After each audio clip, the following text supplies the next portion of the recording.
નમસ્કાર, ન્યૂઝ બુલેટિનમાં આપનું સ્વાગત છે। હું છું પંકજ શર્મા। શરૂઆત મહત્વપૂર્ણ ખબરથી। અમેરિકામાં વધુ એક ગુજરાતીની હત્યા થઈ હોવાના અહેવાલ। પેટલાદના આસી ગામના વતનીની અમેરિકામાં હત્યા થઈ। કિરણબેન પટેલની લૂંટારુએ હત્યા કરી। છેલ્લા 23 વર્ષથી અમેરિકામાં સ્થાયી હતા કિરણબેન। ગ્રોસરી અને પ્રોવિઝન સ્ટોરમાં હત્યા થઈ। સમગ્ર ઘટના સીસીટીવીમાં કેદ થઈ ગઈ છે। તસવીરોમાં તમે જોઈ શકો છો। આખો બનાવ 23 વર્ષથી અમેરિકામાં સ્થાયી હતા કિરણબેન અને તેમની હત્યા કરી દીધી। અજાણ્યા લૂંટારૂ આવ્યા અને ગ્રોસરી સ્ટોર, જે એમનો પ્રોવિઝન સ્ટોર છે, ત્યાં અચાનક ઘૂસી આવ્યા અને તેમના પર હુમલો કરી દીધો। લૂંટના ઈરાદે આવેલા આ શખ્સોએ તેમની હત્યા કરી। આણંદના પેટલાદ તાલુકાના આસી ગામના વતની છે કિરણબેન, જેમની અમેરિકામાં હત્યા કરવામાં આવી। છેલ્લા 23 વર્ષથી તેઓ અમેરિકામાં રહેતા હતા। પ્રોવિઝન સ્ટોર અને ગ્રોસરી જે છે એ ચલાવતા હતા।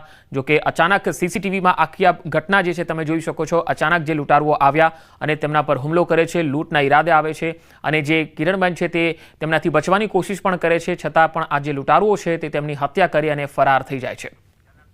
વધુ માહિતી મેળવીએ। સંવાદદાતા આણંદથી જનક જાગીરદાર જોડાયા છે। જનક, અમેરિકામાં વધુ એક ગુજરાતીની હત્યા થઈ છે, શું વધુ માહિતી આવી રહી છે આ અંગે? પંકજ, આ ઘટના મૂળ આણંદ જિલ્લાના એનઆરઆઈ સાથે થઈ છે। પેટલાદના કિરણબેન પટેલ, જેઓના લગ્ન 23 વર્ષ પૂર્વે બોરસદ તાલુકાના ગામે થયા હતા, ગ્રામીણ વિસ્તારમાં, અને વર્ષોથી તેઓ અમેરિકામાં સ્થાયી થયા। ત્યાં એમનું ગેસ સ્ટેશન, ગ્રોસરી અને પ્રોવિઝન સ્ટોર, એટલે કે આખો કમ્બાઇન્ડ બિઝનેસ હતો।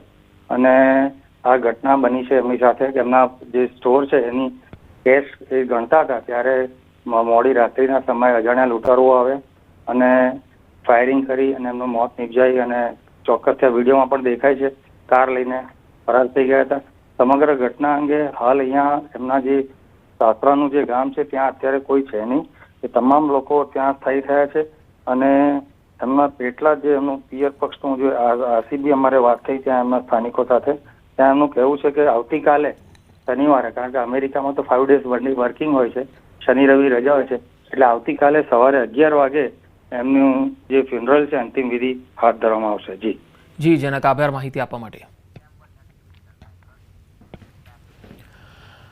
અમદાવાદમાં સગીરા કારને લગાડી આગ। જી હા, હાટકેશ્વર મહેશ્વરી નગરની આ ઘટના છે। જ્વલનશીલ પદાર્થથી ફોર્ચ્યુનરને આગ લગાડી। કાર બહાર કાઢતી વખતે આગ લગાડી હોવાની વાત છે। પોલીસ ગુનો નોંધીને વધુ માહિતી હવે અપડેટ આવવાની બાકી છે। જ્વલનશીલ પદાર્થથી ફોર્ચ્યુનર કારને આગ લગાડી દીધી। તસવીરોમાં તમે જોઈ શકો છો કે આ આગ લગાડવામાં આવી રહી છે અને એ કેદ થઈ છે સીસીટીવીમાં ઘટના। પોલીસે આ મામલે ગુનો નોંધી અને શરૂ કરી છે તપાસ। સગીરા કારને આગ લગાડી રહી છે એ તસવીરોમાં જોઈ શકાય છે। હાટકેશ્વરમાં મહેશ્વરી નગર બાજુનો આ બનાવ છે। તસવીરોમાં જોઈ શકાય છે ફોર્ચ્યુનર કાર આગના હવાલે થઈ જાય છે। એક વ્યક્તિ જે છે એ તેમાં આગ લગાડી અને ફરાર થઈ જાય છે। હાલ આ સમગ્ર મામલે પોલીસ તપાસ કરી રહી છે। વધુ માહિતી મેળવીએ। સંવાદદાતા ઋત્વિજ સોની મારી સાથે જોડાયા છે। ઋત્વિજ, આ કારને આગ લગાડનાર વ્યક્તિ કોણ છે? શું કોઈ બબાલ થઈ હતી?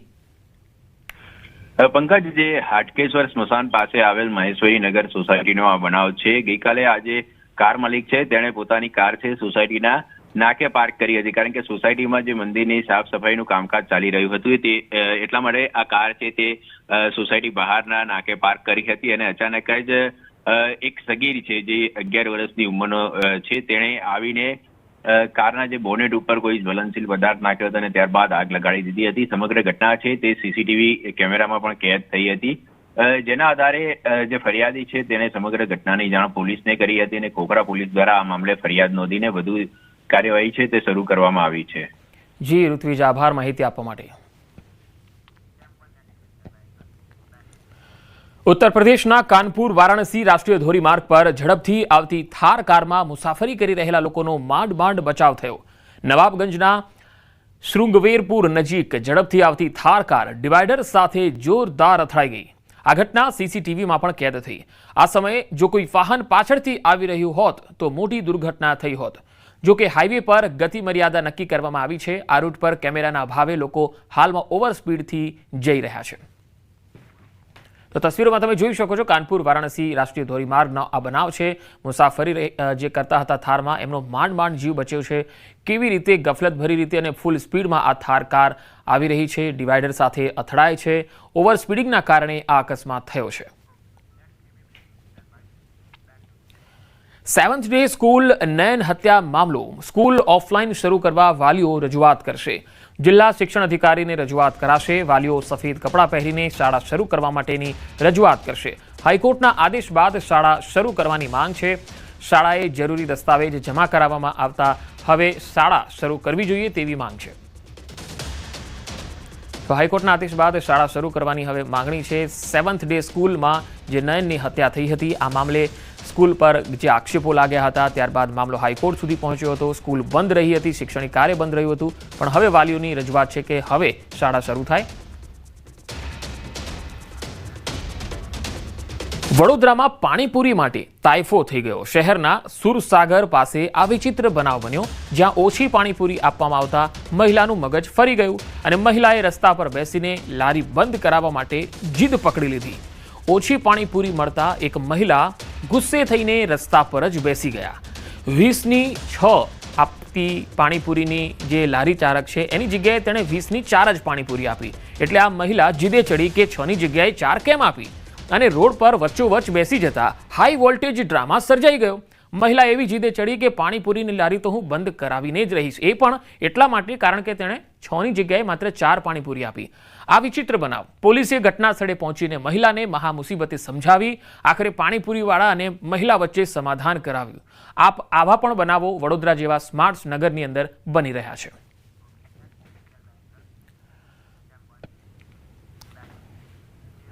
વડોદરા મહાનગરપાલિકામાં મળેલી સામાન્ય સભામાં વિપક્ષે હોબાળો મચાવ્યો.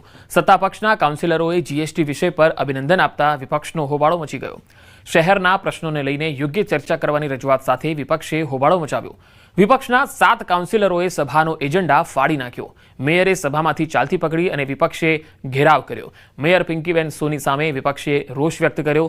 છેલ્લા કેટલાય સમયથી શોક ઠરાવો વચ્ચે પાલિકામાં સામાન્ય સભા નથી મળી રહી.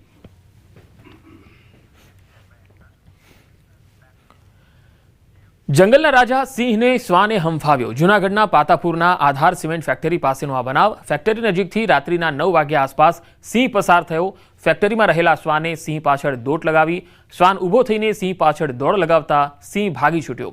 ફેક્ટરીમાં રહેલા લોકો પણ શ્વાન અને સિંહનો નજારો જોતા રહી ગયા. તો તસવીરોમાં તમે જોઈ શકો છો કે અહીંયા એક સિંહ આવી રહ્યો છે અને એક શ્વાન જ્યારે તેની પાછળ દોટ લગાવે છે ત્યારે આ સિંહને ભાગવાનો વારો આવે છે. બે અલગ અલગ તસવીરોમાં તમે જોઈ શકો છો. લોકો પણ આ નજારો જોતા જ રહી ગયા કે આ કેવી રીતે શક્ય છે, પરંતુ આ શક્ય બન્યું છે. અને એક શ્વાને જ્યારે દોટ મૂકી સિંહ પાછળ ત્યારે સિંહને ભાગવાનો વારો આવ્યો.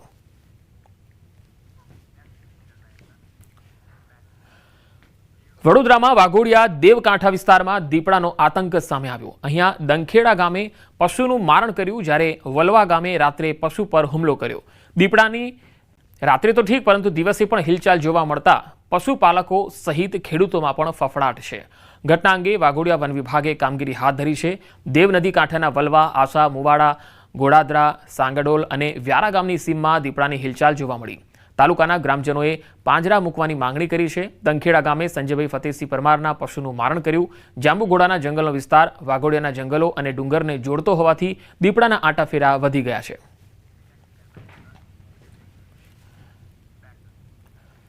અમદાવાદમાં ફરી એક વખત રફતારનો કહેર જોવા મળ્યો. દાણી લીમડા પોલીસ લાઇન પર અકસ્માત થયો. ડમ્પર ચાલકની ટક્કરે યુવકનું મૃત્યુ થઈ ગયું. ટ્રાફિક પોલીસે ફરિયાદ નોંધી વધુ તપાસ શરૂ કરી છે. ડમ્પર ચાલકની ટક્કરથી એક યુવકનું મોત થઈ ગયું.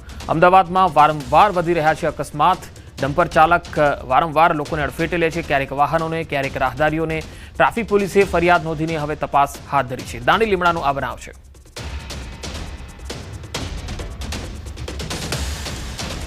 ભરૂચમાં દૂધધારા ડેરીની ચૂંટણીનું આજે મતદાન છે. ભાજપ વર્સિસ ભાજપ વચ્ચે જ સીધો જંગ છે.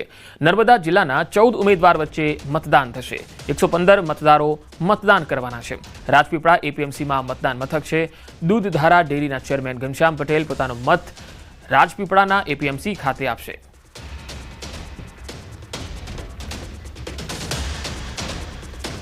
છોટાઉદેપુર નગરપાલિકા હસ્તક ચાલતી SF હાઈસ્કૂલના 9 શિક્ષકોએ નગરપાલિકાના સત્તાધીશો પર બંધ બારણે પૈસા માંગ્યા હોવાનો આક્ષેપ લગાવ્યો. નગરપાલિકાના સત્તાધીશો સામે પોલીસ ફરિયાદ નોંધવા ડીજીપીને પત્ર લખ્યો છે, જેથી નગરપાલિકાના સત્તાધીશો સામે તપાસ સમિતિ બનાવવામાં આવી. 5 સભ્યોની ટીમ શિક્ષકોએ કરેલા આક્ષેપોની તપાસ કરશે. SF હાઈસ્કૂલના પ્રિન્સિપાલ ઉપર આક્ષેપ કરતા અચાનક પ્રિન્સિપાલ રજા પર ઉતરી જતા સવાલ ઉઠ્યા. જો કે નગરપાલિકાના ઉપપ્રમુખે તમામ આક્ષેપોને ખોટા ઠેરવ્યા. શિક્ષકોની મિટિંગમાં તેમની પાસેથી ફોન લઈ લેવાયા હતા, નાણાંની માગણી કરાઈ હતી અને નાણાં નહીં આપે તો નોકરીથી કાઢી દેવાની ધમકી આપ્યાના પણ આક્ષેપો કરાયા. આ જે શિક્ષકો છે એ શિક્ષકોની પાસેથી લાંચ રૂપે પૈસાની માંગણી કરવામાં આવેલી હતી અને જો એ પૈસા ન આપે તો એમના ઉપર ધાક ધમકી કરી અને કાર્યવાહી કરવા માટે જણાવેલું હતું. આના કારણે આ શિક્ષકો છે એ શિક્ષકોએ બધે રજૂઆત કરી હતી. રજૂઆતની એક નકલ અત્રેની કચેરીમાં પણ એમને આપેલી હતી. અત્રે જે રજૂઆત મળેલી હતી એ રજૂઆતના અનુસંધાને અત્રેની કચેરી દ્વારા તાત્કાલિક અસરથી 5 સભ્યોની એક તપાસ ટીમની રચના કરી દેવામાં આવેલી છે. યુવરાજસિંહભાઈએ જે આક્ષેપો કર્યા છે એ આમ આદમી પાર્ટીના નેતા છે અને આ બોર્ડ જે છે છોટાઉદેપુર નગરપાલિકાનું એ ભારતીય જનતા પાર્ટીનું 25 વર્ષ પછી પ્રથમવાર આ બોર્ડ બનેલું છે અને એને બદનામ કરવાના સૌથી મોટા કાવતરા આ ચાલી રહ્યા છે. એ સમાજ સમિતિ આજે જે CL પર છે ને બધા રજા પર એટલે બધા આવ્યા છે કે ભાઈ આ માણસો છે નથી, મેં કીધું રજા પર છે, મેં CL પર છે. બીજી વાત છે કે સાહેબ અચાનક રજા પર તમારા પ્રિન્સિપાલ કેમ રહ્યા? એ તો ખબર નહીં સર, મને તો કાલે ચાર્જ મળ્યો કે તમારા નામે ચાર્જ છે ને મારી તબિયત નાદુરસ્ત છે એટલે હું રજા પર છું. બીજી વાત છે કે શિક્ષણ અધિકારી કચેરી તરફથી અમને તપાસ સોંપવામાં આવી છે. એની તપાસ અમે ચાલુ કરી છે અને એને સ્ટેપ બાય સ્ટેપ જે વિગતો છે એ લઈને અમે તપાસ કરીએ છીએ અને કરીશું. સુરતમાં વર્ષો જૂની વસાહતોમાં પ્રાથમિક સુવિધાનો અભાવ છે. જિલ્લા કોંગ્રેસ સમિતિ દ્વારા કલેક્ટરને રજૂઆત કરાઈ છે. બમરોલી, વડોદ, પાંડેસરા, સચિન GIDC, ઉધના, વરાછા જેવા વિસ્તારોમાં પ્રાથમિક સુવિધા પૂરી પાડવાની માંગ છે. આ વિસ્તારમાં કબજા રસીદ દ્વારા જમીન લઈ મકાનો બનાવવામાં આવ્યા. પાલિકા દ્વારા સરકારનો ઉલ્લેખ કરી સુવિધાઓ રોકી પરમિશન લાવો જેવા બહાના બતાડવામાં આવતા હોવાના આરોપ છે. વર્ષોથી ટેક્સ આપતા શ્રમિકો જોડે અન્યાય થઈ રહ્યો હોવાના પણ કોંગ્રેસે આક્ષેપ લગાવ્યા. તાત્કાલિક ધોરણે જિલ્લા કલેક્ટર અને પાલિકા સંકલન કરી પ્રાથમિક સુવિધા પૂરી પાડે તેવી રજૂઆત છે. દાહોદમાં ગ્રામ પંચાયતની ચૂંટણીની ફરી થશે મતગણતરી. 2 ગ્રામ પંચાયતોમાં ફરીથી મતગણતરી થશે. જાલોદના લીમડી અને જેતપુરમાં ફરીથી મતગણતરી હાથ ધરાશે. ચૂંટણી બાદ રીકાઉન્ટિંગની માગણી કરવામાં આવી હતી. કોર્ટે ફરીથી મતગણતરી કરવાનો હુકમ કર્યો હતો, જેથી હવે ફરીથી આ બંને ગ્રામ પંચાયતોમાં મતગણતરી થશે. વધુ માહિતી સાથે દાહોદથી સંવાદદાતા સૌરભ ગેહલોત જોડાયા છે. સૌરભ, આ લીમડી અને જે જેતપુર આ બંનેની રીકાઉન્ટિંગ થવાની છે ત્યારે હાલ શું માહિતી આવી રહી છે આપણી પાસે? લીમડી અને જે જેતપુર ગ્રામ પંચાયત છે તેના પરિણામને લઈને એક નવો વળાંક અત્યારે સામે આવી રહ્યો છે. જો કે કહી શકાય કે બંને ગ્રામ પંચાયતના જે હારેલા ઉમેદવાર છે તેઓના મતમાં માત્ર 100નો ડિફરન્ટ હતો. લીમડીમાં 46નો ડિફરન્ટ હતો. જો કે બંને ઉમેદવારો જે હારેલા છે તેઓ દ્વારા સ્થળ પર રીકાઉન્ટિંગની માંગણી કરવામાં આવી હતી, પરંતુ 46 અને જે 78 જેટલા મતગણતરીનો ફરક હોવાના કારણે ત્યાં રીકાઉન્ટિંગ ન આપતા બંને મતદારો જેઓ કે કોર્ટ ખાતે પહોંચ્યા હતા. કોર્ટમાં તેઓની જે હિયરિંગ થઈ હતી અને ત્યારબાદ કહી શકાય કે રીકાઉન્ટિંગની અત્યારે હુકમ જાહેર કરી દેવામાં આવ્યો છે. નામદાર ચીફ જ્યુડિશિયલ કોર્ટ દ્વારા કોર્ટ કમિશનની નિમણૂક કરી અને આગામી સમયમાં મતગણતરી કરવામાં આવશે. જી પંકજ. જી સૌરભ, આભાર માહિતી આપવા માટે.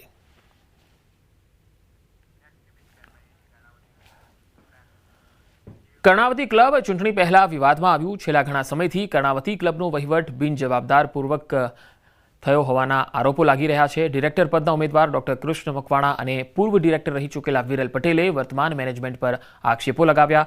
ડોક્ટર કૃષ્ણ મકવાણાએ કહ્યું કે 2008માં ગોલ્ડ ગ્લોરી હોલ ગેરકાયદેસર હોવાથી 5 સપ્ટેમ્બરના AMCની ડિમોલિશનની નોટિસ મળી. કોર્પોરેશને કર્ણાવતી ક્લબનું સ્પોર્ટ કોમ્પ્લેક્સ સીલ કર્યું હતું. એ લોકોએ આ ગોલ્ડન ગ્લોરી હોલની 10,073 સ્ક્વેર મીટરની જગ્યા અને એની સાથે સાથે એક બીજું સ્પોર્ટ્સ કોમ્પ્લેક્સ છે જે પણ કોર્પોરેશને સીલ કરેલું છે અને જેનું ઇવન ક્લબના એન્યુઅલ રિપોર્ટમાં પણ લાંબો ઉલ્લેખ નથી થતો. એ છે 11,975 સ્ક્વેર યાર્ડ્સ. આ 2 જગ્યાઓને ક્લબે કોઈ બી સમયે સરકારને સરેન્ડર કરવી પડે એ હાલતમાં લાઈને મૂકી દીધી છે.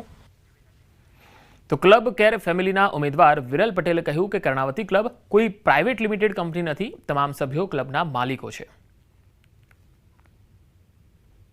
2015ની અંદર સર્વિસ ટેક્સના પૈસાના હિસાબે સર્વિસ ટેક્સના પૈસા TGB વતી ક્લબે ભરેલા 1 કરોડ રૂપિયા એ આજ સુધી રિફંડ નથી આવ્યા. મેમ્બરને એ જ કહેવા માગું છું કે આ કોઈ પ્રાઇવેટ લિમિટેડ કંપની નથી, આ લિમિટેડ કંપની છે. દરેક મેમ્બર્સ આ સંસ્થાનો માલિક છે.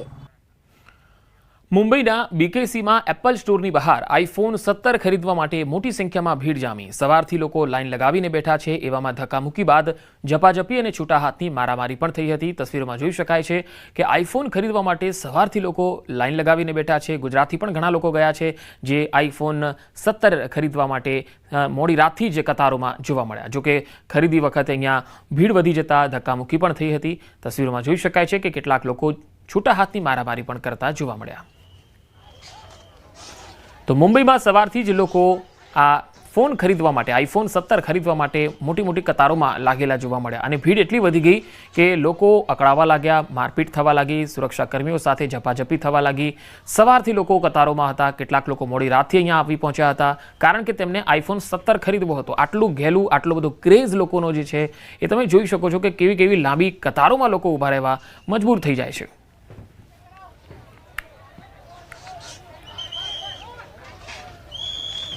ભારતમાં આજથી આઈફોન 17 સિરીઝનું વેચાણ શરૂ થયું છે. દિલ્હી અને મુંબઈમાં એપલ સ્ટોર્સની બહાર આઈફોન ખરીદવા કતારો લાગી છે. આઈફોનના ચાહકો ગત રાતથી જ નવીન મોડેલ ખરીદવા માટે સ્ટોર્સની બહાર ઊભા હતા. રાતના 12 વાગ્યાથી જ લોકો કતારોમાં લાગ્યા.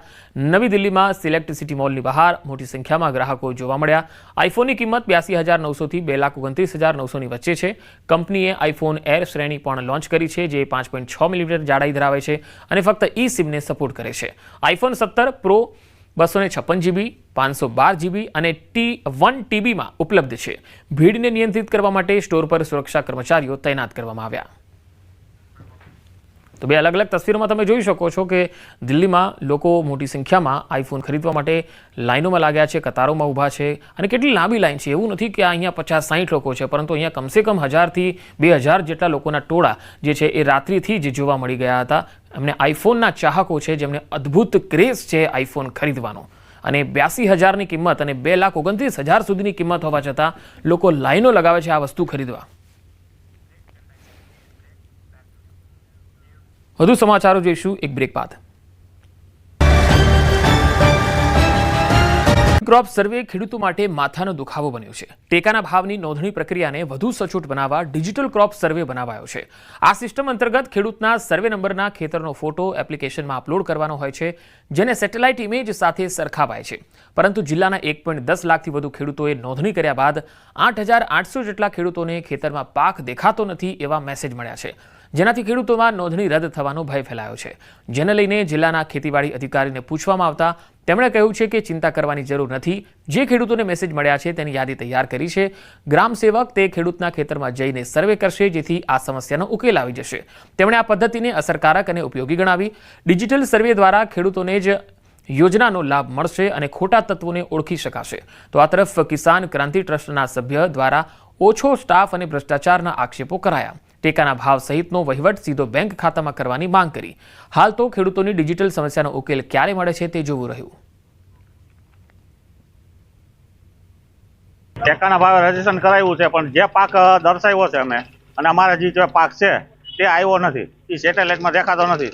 તો અમારે હવે ફરિયાદ કેને કરવી અને શું કરવી, તો આમાં સરકાર પૂરેપૂરું ધ્યાન દે એવી અમારા સર્વે ખેડૂતની માગણી છે. ખેડૂત બિચારા અભણ છે કે જેથી કરીને એ લોકો આ કોઈ ઓનલાઈન કરી શકવાના નથી કે તમે જે ટેકાના ભાવે ખરીદી કરી અને ખેડૂતને સહાય કરવા માંગો છો તો તમે સીધું ખાતામાં નાખો ને, કારણ કે જે ટેકાના ભાવે ખરીદી થાય છે એમાં બસ મોટા ભ્રષ્ટાચાર થાય છે. ડિજિટલ ક્રોપ સર્વેયર દ્વારા ખેડૂત પોતે અથવા તો ગ્રામ સેવક દ્વારા ભૌતિક ચકાસણી 3 મુદ્દા ઉપર આપણે કોઈ પણ રીતે સાબિત કરશું. આ કરવાનું કારણ એટલું છે કે ડિજિટલ ક્રોપ સર્વે કરવાથી કેટલા વિસ્તારમાં મગફળીનું વાવેતર થાય છે એ ખ્યાલ આવે. કોઈ ખોટી નોંધણી અથવા તો ગેરરીતે ખેડૂત સિવાયના કોઈ લોકો લાભ ન લે ખરીદીનો, કે જેથી કરીને ખેડૂતનો લાભ અટકી ન જાય. અને બીજું કે અંદાજિત કેટલું ઉત્પાદન થવાનું છે જે દેશને પોલિસી બનાવવા માટે કે એની કોઈ યોજના બનાવવા માટે આ જરૂરી છે. જેથી કરીને આ સેટેલાઇટને ડિજિટલ ક્રોપ સર્વેનું માધ્યમ સરકારે અપનાવ્યું છે. છોટાઉદેપુરની સંખેડા તાલુકામાં કપાસ પકવતા ખેડૂતો ફરી મુશ્કેલીમાં મુકાયા. કપાસ વેચાણ માટે ઓનલાઈન નોંધણી ફરજિયાત કરાઈ છે, જેમાં ખેડૂતોને મોબાઈલ એપ ડાઉનલોડ કરી 7/12 ઉતારા અને આધાર કાર્ડ જેવા દસ્તાવેજ અપલોડ કરવાનું કહેવાયું છે. ગામડામાં ઇન્ટરનેટ અને ટેકનિકલની સમસ્યાઓના કારણે અનેક ખેડૂતો નોંધણી કરાવી શક્યા નથી. ખેડૂતોએ તંત્ર સામે રોષ વ્યક્ત કર્યો. સંખેડા તાલુકાના કપાસ પકવતા તમામ ખેડૂતો અહીંયા મામલતદારશ્રીને આવેદનપત્ર આપી જે સરકારશ્રી તરફથી જે મોબાઈલમાં એડ નાખી અને રજીસ્ટ્રેશન કરવા માટેની એમને જાહેરાત કરી છે એ તદ્દન ખોટી છે અને એનાથી ઘણા ખેડૂતો વંચિત રહી જાય તેમ છે અને એ એપ ડાઉનલોડ થતી નથી અને વારંવાર ખેડૂતો રજીસ્ટ્રેશન કરે છે પણ એ ફેલ જાય છે. એટલા માટે અમે આજે મામલતદાર સાહેબને જાણ કરી. કલેડિયા છે, હાંડોદ છે, બાદરપુર છે, 3 સેન્ટરો છે. સેન્ટરોમાં તમે માણસો મૂકો, માણસો કેમ મૂકતા નથી? તમારા જે અત્યારે જે સેક્રેટરી છે, ડ્રાઈવર છે, ક્લાર્ક છે, એકાઉન્ટન્ટ છે, એમને સરખો પગાર બી નથી આપતા અને તમે રાખતા બી નથી. તમે માણસો ભરો તો જેથી કારણે અમારા ખેડૂતોને જે નુકસાન જઈ રહ્યું છે અત્યારે એ નુકસાન ના જાય અને સમયે સમયે એમનો કપાસ જે વેચાણ થાય. નોંધણી પ્રક્રિયા 1 થી 30 સપ્ટેમ્બર સુધી ચાલશે. હજુ સુધી 90% જેટલા ખેડૂતો નોંધણીથી વંચિત છે. ખેડૂતોએ બેનરો સાથે મામલતદાર કચેરીએ પહોંચીને વિરોધ કર્યો. એડવાન્સમાં સરકારને આ બાબતની માહિતી અપાયા છે. આવેદનપત્ર દ્વારા અમે એવી માંગ કરી છે કે કલેડિયા, બાદરપુર અને હાંડોદ આ CCIના 3 કેન્દ્રો છે. આ 3 કેન્દ્રો પર કપાસ નોંધવા માટેના ખેડૂતોનો કપાસ નોંધવા માટેની વ્યવસ્થા ઊભી કરવામાં આવે તો અમારા ખેડૂત કપાસ એમની નોંધણી કરવા માટે તૈયાર છે. તો આ વ્યવસ્થા જો થઈ જાય તો ખેડૂત માટે પ્રશ્ન હલ થઈ જાય એવો છે. છેલ્લા કેટલાક દિવસથી બધા ખેડૂતોની રજૂઆત હતી કે આપ આ રજૂઆત આપ સરકારશ્રીને કરો. એટલે આજે આ કોંગ્રેસ સંખેડા તાલુકાના કોંગ્રેસ પરિવાર બધો ભેગો થઈને ખેડૂતો અને બધા ભેગા થઈને અમે મામલતદારને આવેદનપત્ર આપ્યું છે કે આવનાર દિવસોમાં આ કપાસની જે નોંધણી ઓનલાઈન બંધ કરીને જે કપાસ દર વર્ષે જે રીતે જે CCI ત્યાં જ જે તે જીનમાં વેચાય અને ત્યાં જ નોંધણી થાય એ હેતુથી અમે આજે મામલતદારશ્રીને આવેદનપત્ર આપ્યું. તો આ બુલેટિનમાં અત્યારે આટલું જ. નમસ્કાર.